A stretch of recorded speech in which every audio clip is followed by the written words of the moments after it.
we're not here on this planet for very long. Our time is valuable, and you could literally spend 15 years going down a rabbit hole on YouTube and really never accomplish anything.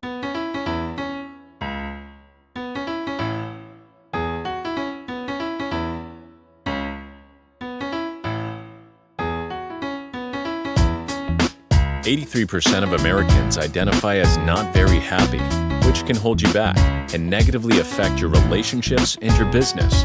On this podcast, we discuss the proven steps to happiness so you can restore balance and rekindle your joy.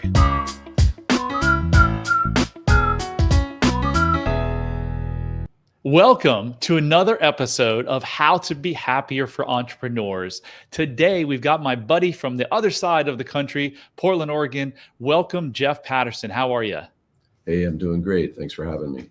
Hey, so we're going to talk about meditation, something that I kind of thought was woo-woo and not too important until I had a life transformation. It's been a big part of my life transformation, and it continues to be a big part. So we're going to jump right in. Jeff, tell us, why is meditation so important to one's health and happiness? You know, there's so many benefits to incorporating a meditation practice that it's almost like, where do I begin? But, you know, I've been running my academy here for 30 years. I've had over 26,000 students come through the academy. Wow. And I have literally heard hundreds of stories of how the meditative arts has positively influenced people's lives. And it can be things from working with reducing stress or anxiety. It can be for improving performance if you're in athletics, improving your health, so many different directions you can take the practice. Within the meditative arts, I kind of break it down into 5 categories. So we have more of our athletic or combative side of the practice that helps improve your performance. There's the therapeutic side, the medical side, the philosophical side, and also the meditative or spiritual side. And, you know, you could follow any one of those paths by starting to practice. Do you kind of specialize, or are you better in one area than the next in those 5 areas? No, it's kind of I definitely don't follow the medical path. You know, all of Chinese medicine is based off of Qigong theory. I'm not a Chinese doctor, so that isn't something that I specialize in. However, the philosophical side, the spiritual side, and the athletic side is something I've been involved in pretty consistently for, 36 years. So someone's listening to this and saying, I've tried meditation. I just couldn't do it. Didn't work for me. What do you say to them? You know, I'm glad you asked that, because that's probably the most common question I get, or statement I get from people that come in here and they say, I tried meditation, but it just didn't work for me. I couldn't quiet my mind. Well, somewhere along the way, people got this misconception that in order to meditate, you need to be in this state of nirvana and reach this blissful state and never think of anything. And that's so not the case. I've spent my whole career traveling around the world, training with different meditation masters and teachers from all over the planet. And I've never once met anybody who doesn't get distracted. It's just the way we live, right? And so, meditation isn't meant to be that place where everything's quiet. However, we learn tools to help find that center and find that focus. For example, if you do a ritual practice every day, and say you do a sitting meditation or a Qigong set or a Tai Chi routine or whatever it is for you, and you get distracted 50 times during that 20 minutes, every time you get distracted, you use your breath, you use your posture, you use your movement, if it's a movement practice, to help bring you back to focus. And now you just got 50 repetitions of being off center and coming back to focus. Now, if you do this every day, 1 year, 5 years, 10 years, think about how much power you build up being able to deal with these distractions and come back to focus. Then doesn't matter. You're walking down the street and somebody says something to throw you off your game, or you have a stressful day at work, or whatever happens, you're just dialed. You're able to stay in that focused, centered state, which allows you to respond from a much more relaxed, educated place. Love it. So did you say 26,000 people you've helped? Yes. So I usually save this to the end, but I'm just so curious. Of the 26,000 people, Jeff, give us a success story of someone that's just like stands head and shoulders above the rest. Like someone came to you in this state, and after meditation, they were this different state.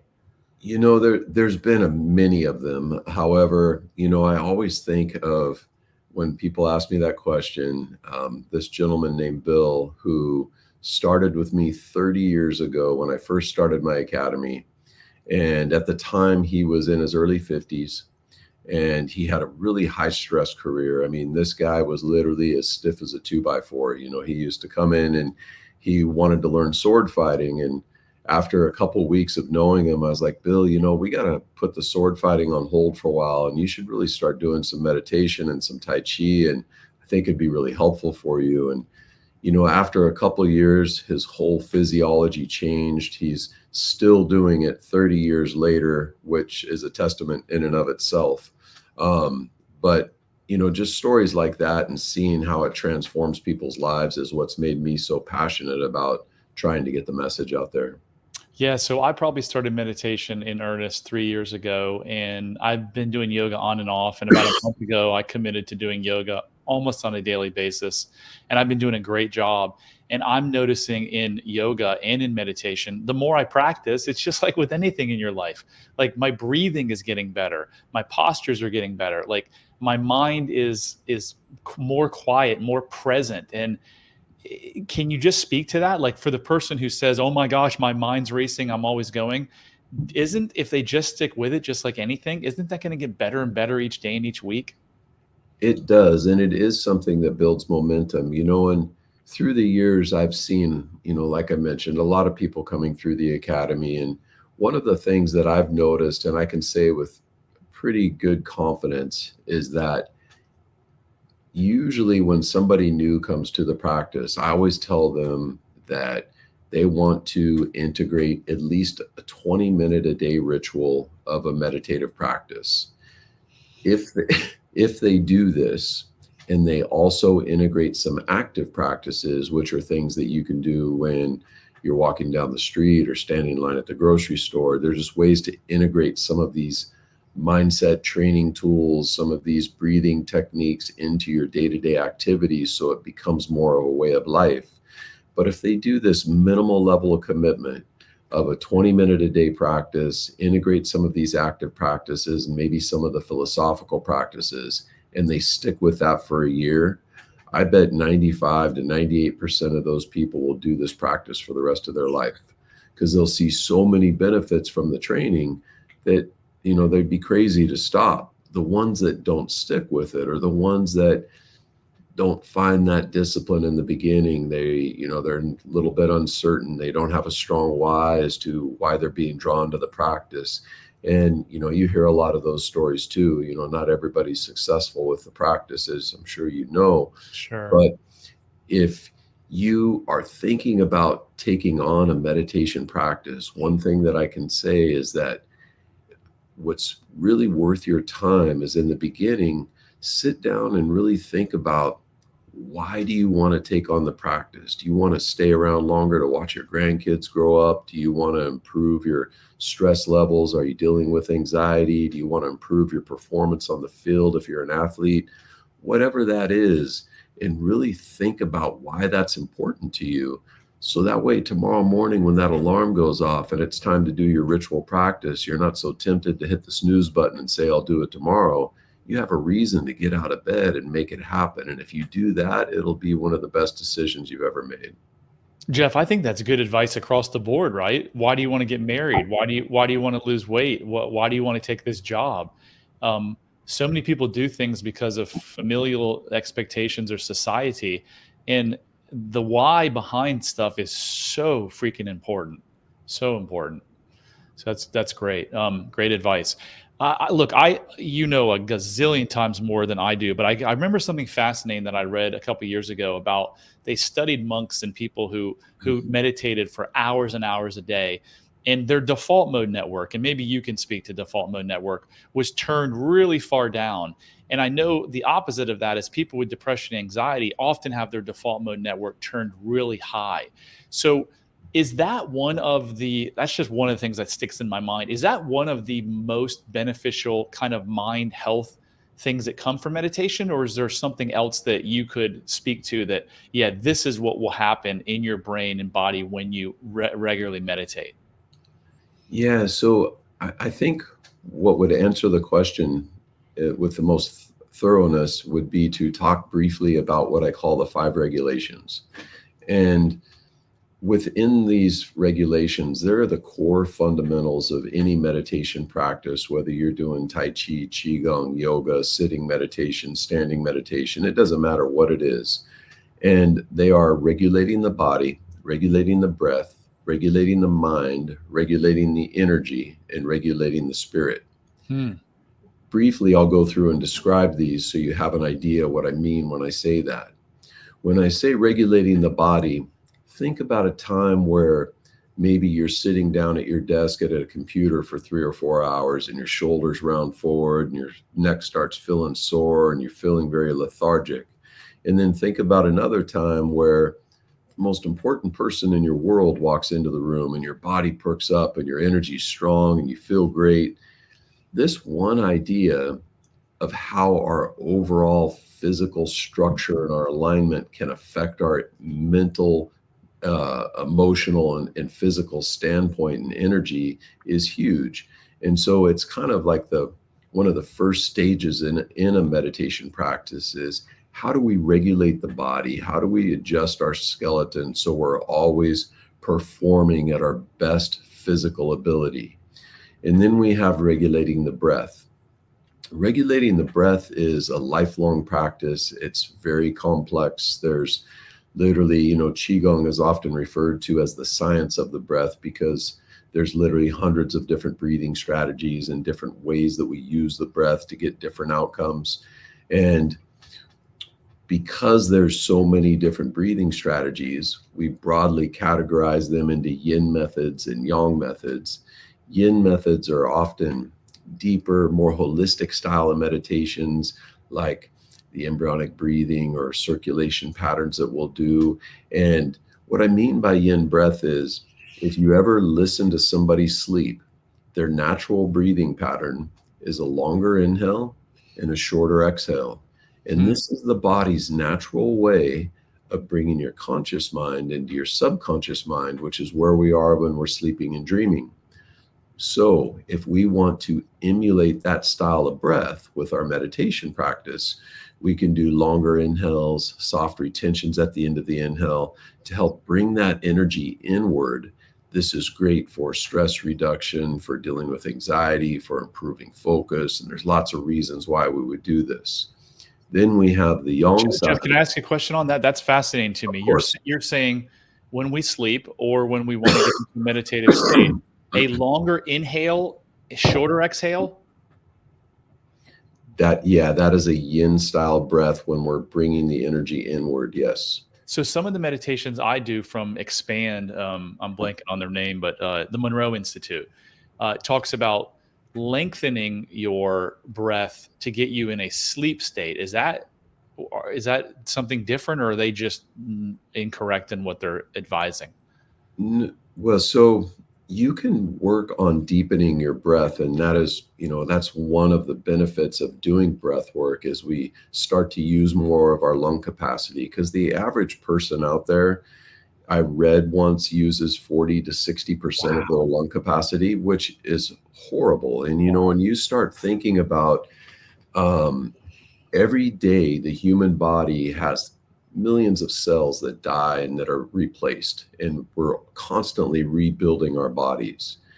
If we're only supplying ourselves with 50% of the oxygen in the body that we need, when those cells are being rebuilt, they're not coming back and it's quite as strong and healthy as they once used to.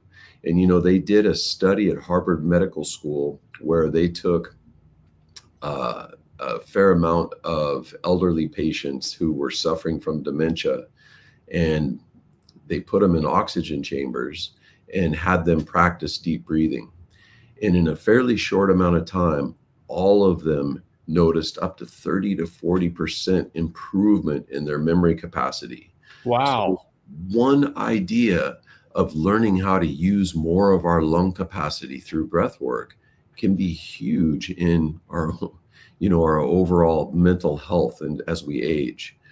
So So on that note, Jeff, and maybe you're getting ready to say it, sorry. What is the one thing, because I'm going to start doing it. What's the one thing that we can do to go from 40 to 60% of our lung capacity to using whatever 80, 90% of it? there's a lot of things, and it takes work to do. I have a series of lung conditioning exercises that I teach as part of the program that teaches you how to focus on all areas of the lungs and works with keeping them elastic and pliable and healthy. And I recommend, you know, if you don't know anything like that, just work with some deep breathing, you know, 2 or 3 times a day, and really try to take in as much air as you can comfortably and let it out. Just that little bit. Even doing like some high intensity cardio is good for using more of your lung capacity. All of those things are helpful. Interesting. Why are you here talking about meditation? I'm here because through the years, you know, I've been running this academy for 30 years. It's always been fun seeing somebody come up in Brazilian Jiu-Jitsu, and I take them to a competition and they do well and win some medals or win a belt or whatever. But when I have somebody coming into the meditative arts and they tell me that they used to deal with stress and anxiety and they were scared to go out of their house, and now meditation has changed their life, or they were thinking about committing suicide and the practice turned their life around, that really hits me in the heart, you know. And so I've heard so many stories of how meditation has changed people's lives. I just want to get the message out there. It's why I've written my last couple books. It's why I created my online program. I want to share these practices with as many people as I can. How can we get a copy, a free copy, I think you said, of your book? You can go to theyieldingwarrior.com/book and get a free copy of the book there. Just pay for shipping and handling. You can always reach me through the website there as well. So let's roll back. Thank you for that. 30 years ago, why meditation? Well, what got you into it? So it came to be in a bit of a roundabout way. I was very much into Western boxing, and I'd met this coach who was a phenomenal coach. Really wanted to get to spend some time with him. And he trained at a boxing gym that I went to. And after following him around for 3 or 4 months, he finally started teaching me some stuff and helping me out. And after about 2 or 3 weeks of working with him, he said something to me that changed my life forever. And that he said, you know, if you really want to be a good boxer, you should start doing Tai Chi and meditation. Now, at the time, I'm this 19-year-old kid thinking, isn't like Tai Chi for old people in the park? How's that going to help me be a better fighter, you know? But I had so much respect for him. I took on the practice, and, you know, it changed my life in many ways. And as I mentioned, I've seen it affect a lot of other people as well. Love it. Tell us a little bit about Qigong. I'm personally really interested in it. Yeah, so Qigong is a very big endeavor. There's lots of different directions you can take the practice. You know, it involves breathing exercises. There's energetic circulations in the body and different meditations from a sitting practice. There's form work that you do that specializes and works in different areas of the body. You can focus on learning how to circulate the energy in the body and do different things with it. You know, we were kind of got a little sidetracked there for a minute, but we were talking about breath work as one of the regulations. And we talked about the yin side of the breath There's also the yang side of the breath, which fits very well in with the Qigong question, which is why I'm circling back to it. Oh, thank you. In that, um, so once you learn how to use the breath as a strategy, we got the yin side, we've got the yang side. An example of a yang breath would be, you ever had to push your car, you pick up something heavy, your natural instinct is to exhale, put tension in the breath, make it audible. This helps generate energy. Well, when you start learning how to use the breath as a strategy, and in Chinese philosophy, they call this balancing the kan and li, or the water and fire. It teaches us how to use the breath to adjust our physical, mental, and emotional well-being throughout the day. Most of us go through the day with emotional ups and downs. Some people are like a roller coaster, others of us may be a little more balanced. But when you start to notice these changes and shifts, maybe you're starting to get a little excited. We can use the yin side of the breath to help bring that back down. And when you start feeling maybe a little depleted, we can use the yang side of the breath to help build us back up. And having this as a tool to maintain more balance and focus throughout the day can be really helpful for our overall energetic state. Then we have regulating the mind, which is part of the practice as well. In regulating the mind, we already briefly touched on that. When you're meditating, you get distracted, you use it to bring you back to center. This is something that, you'll work on for the rest of your life, and we all will. It's so easy, though, to get distracted.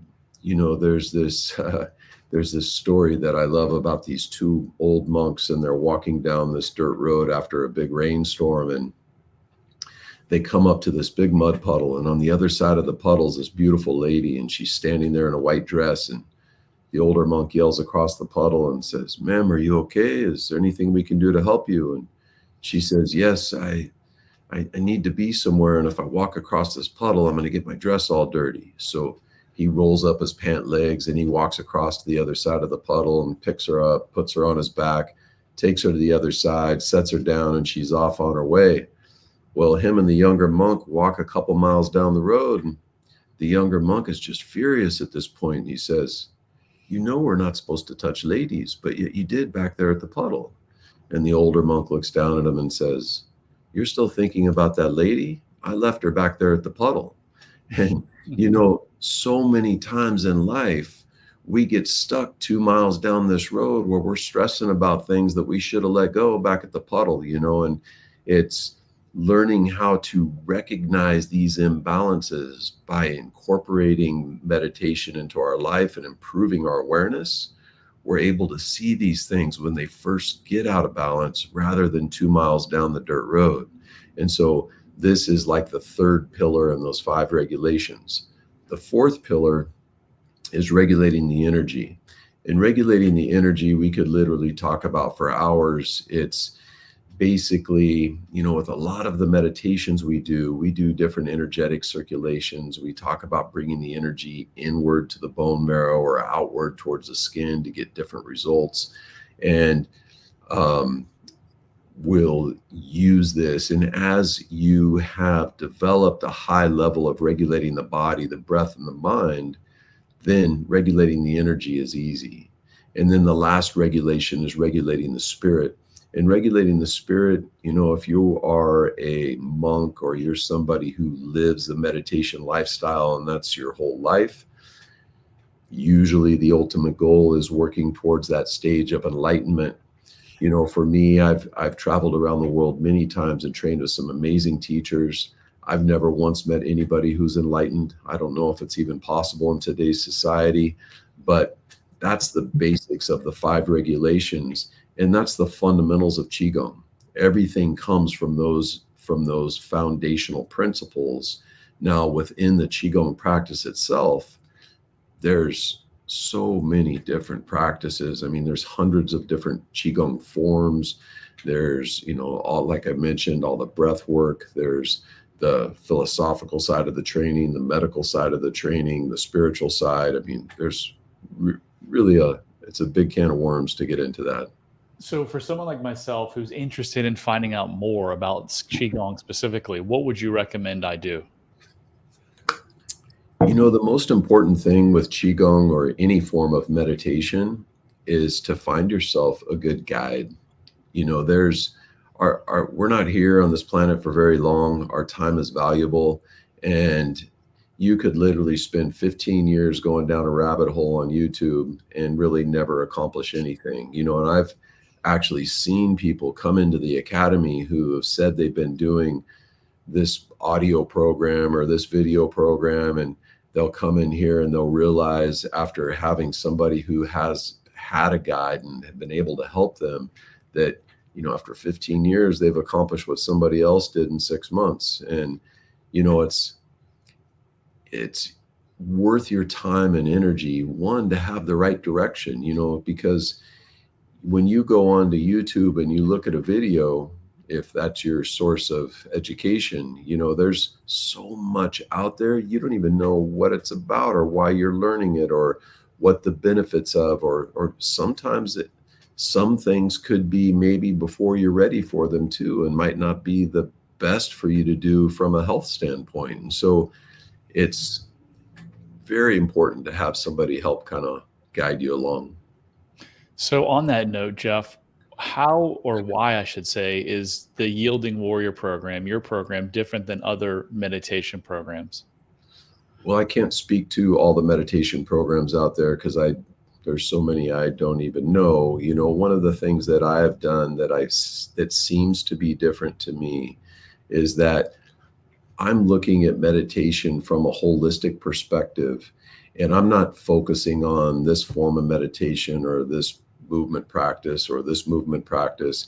I'm teaching people the science behind meditation and why this breath does this and why this movement practice does this and how to do these different energetic circulations. So you approach meditation from an educated standpoint and understand how to make an evolving life practice around meditation and get the most out of your time while you're building a practice. I love it. What do you think is the greatest lesson that you've ever learned in your life?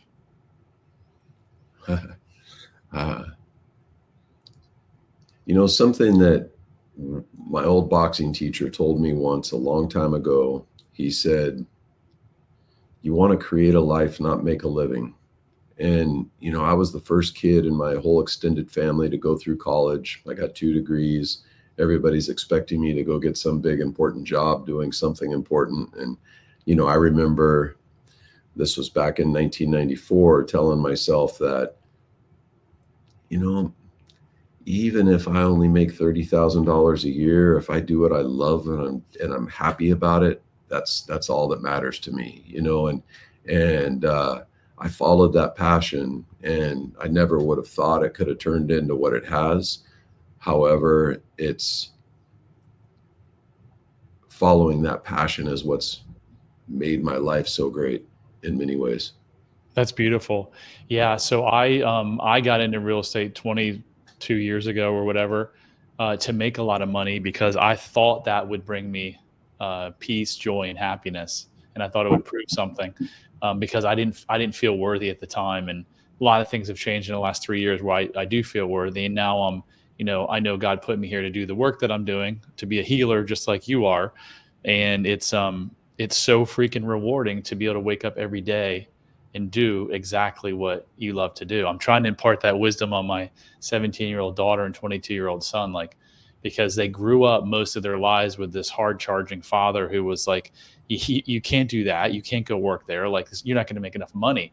And now I've completely changed. And I'm like, look, go do anything. Because Yeah. if you really love it, the money is probably going to come. Just focus on, I shifted from trying to make a bunch of money to prove my worth to now all I want to do is make an impact. And I've been making an impact, and the money's actually coming more than ever before. It's funny how that works. Yeah. It's really interesting. So if you're listening to this and you're like, I wonder if I have those old, limiting beliefs like I did, do yourself a favor, in your family or a business if you have one, and go to unlocklimitlessyou.com/quiz and take the 3-minute self-love quiz. That's all it takes. And with that, it might start a journey that will change your life in ways that you can't imagine. So as we wrap up, Jeff, this was really insightful. I love it. I'm going to take some action items. I'm going to go check out your stuff. I'm going to start doing, I've been working on breath work. I'm going to take it to the next level. I'm going to look into Qigong locally. What have I not asked you that you think is really important and helpful for our listeners to know? And maybe you can also tell them where to find you, and if they want to get started with or without you, what would be the next step in terms of exploring meditation? You know, the most important thing, thinking about taking on the practice, as I mentioned already, think about your why, find yourself a guide, and make the commitment to give it an honest effort. And like I mentioned earlier, for those students that have come through here that have given it that year commitment and really putting that time and that energy there, they're doing it for the rest of their life.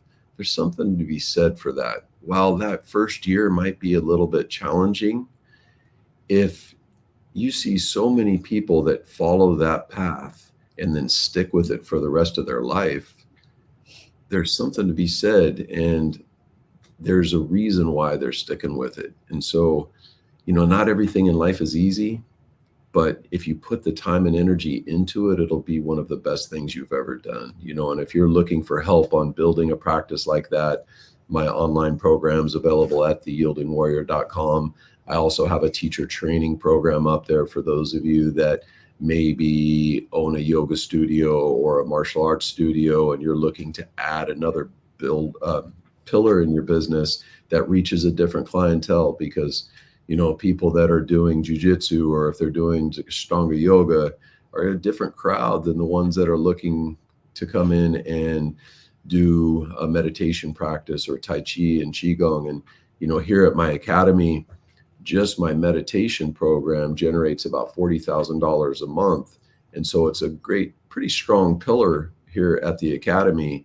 And it only takes about, I think we have 8 classes a month or a week in the meditative practice. So it's not something that takes a huge time commitment, and it's something that can add a lot of value to a pre-existing business you may have. Yeah. So to reiterate what I said a couple of minutes ago, you didn't get into this business to make a lot of money, but you're doing really well because you're focused on changing people's lives. So kudos to that. And I want to say that I'm a testament. I'm going to what you said earlier about, you've said a couple times, these folks start it, they do it for a year, and then they continue the rest of their lives. I've been doing yoga now and meditating. I guess yoga is a form of meditation for the last 3 years. And there is zero chance that it will not be a part of my life the rest of my life. Because, I mean, for God's sake, when you see the little old lady or the little old man that's hunched over and can barely get off the couch, I often think to myself, what would the human species be like if everyone started yoga at an early age and did it 3 or 4 times a week for the rest of their life, including meditation? So anyway, I'm a testament to what you're saying. Jeff, thank you so much. That was wonderful, amazing information. Keep making the impact that you have been making all these years. Yeah, thanks for having me. I appreciate it. Yes, and that concludes another episode of How to Be Happier for Entrepreneurs. As you know, I'm trying to help 1 million people radically change their lives by getting rid of these self-limiting beliefs that are hidden in their subconscious mind from years and years ago. I can't do that alone. I need your help. So if you like this show, please rate it, please review it, please share it with a friend, a family member, a business associate that you may think will get something out of this message. And until next time, love heals all. Hit subscribe if you don't want to miss out on more life-changing content. And if you're struggling, you don't have to. Go to bradchandler.com/contact. There, you can join the Facebook community of like-minded entrepreneurs, and you'll see a button to schedule your freedom and happiness call. See you on the next episode.